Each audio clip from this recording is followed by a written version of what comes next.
Hello! You are watching the Garden Corner Show. You got the right channel this time. I am J-Dog John Carsham, and as you know, we are a show where we're crazy passionate about everything gardening. And I'm out here on the momentarily sunny afternoon with Mr. Dave. How are you today, Mr. Dave? Great job. He is doing great. He's right on. I am next to a crop, our very first crop for the season of GC Estate baskets. And when I see that, we also know that it is a great time to be planting hanging baskets. And I know some of you are just biting at the bit to get out and plant baskets.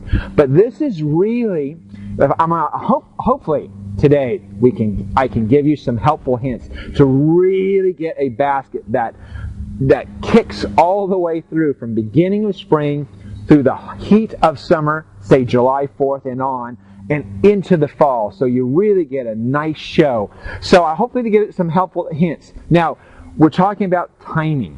And we have the GC Estate baskets. You see they're really going to town. And so some of you are thinking, well, gosh, I really need to get out and get planting. But this is just really the beginning of planting your own hanging baskets. There is no rush. As a matter of fact, I'm questioning a little bit whether you get true benefits for planting early. And now follow my reasoning, because oftentimes you'll go out and get that first crop of annuals, but sometimes those annuals, let me hold one here. Sometimes these annuals, now this is a cold weather annual, sometimes they really enjoy much more heat. So what happens is you plant that, it's early, and we'll get some April hail and rain and maybe even some frost. And what happens to the plant actually outdoors in the real world is that it just sits. So you really don't gain any growth until that real temperature starts to kick in. So great, yes, you may plant now, but you also have plenty of time. So just keep that in mind. As a matter of fact, you may even begin May 5 to plant. So keep that in mind. Now, since I'm holding some annuals, I want to give you a few tips on some premium annuals.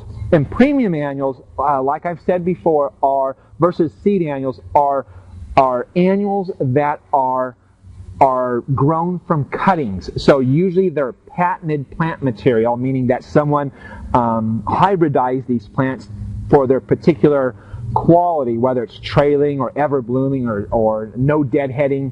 And then they get a little bit of royalty for doing that, and that's a great thing for the entire flower world, by the way. So.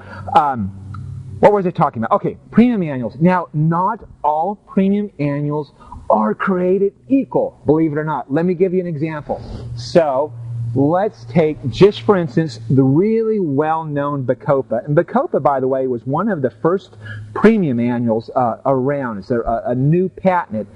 And I think the proper botanical name is Sutura on that.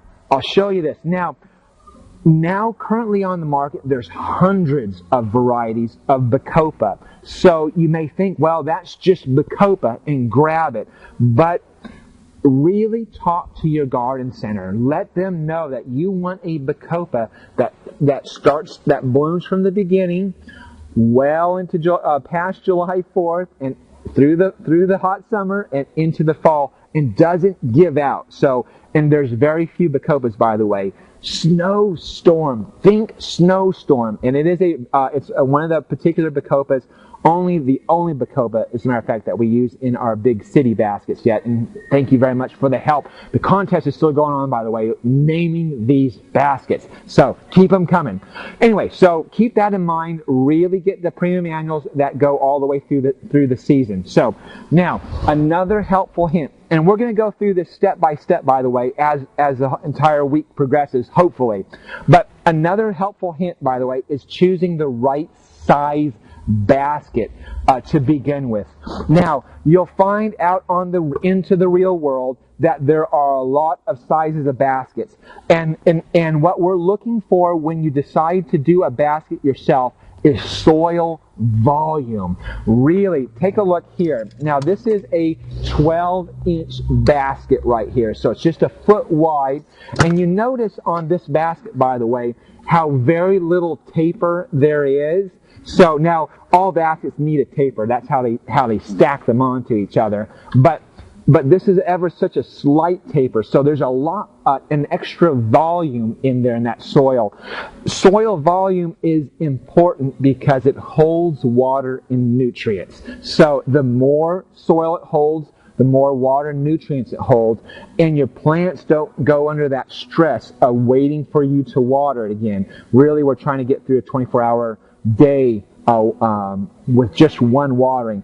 12-inch baskets, keep that in mind, the minimum size. You'll see all the stores going for a little more cheesy 10-inch basket.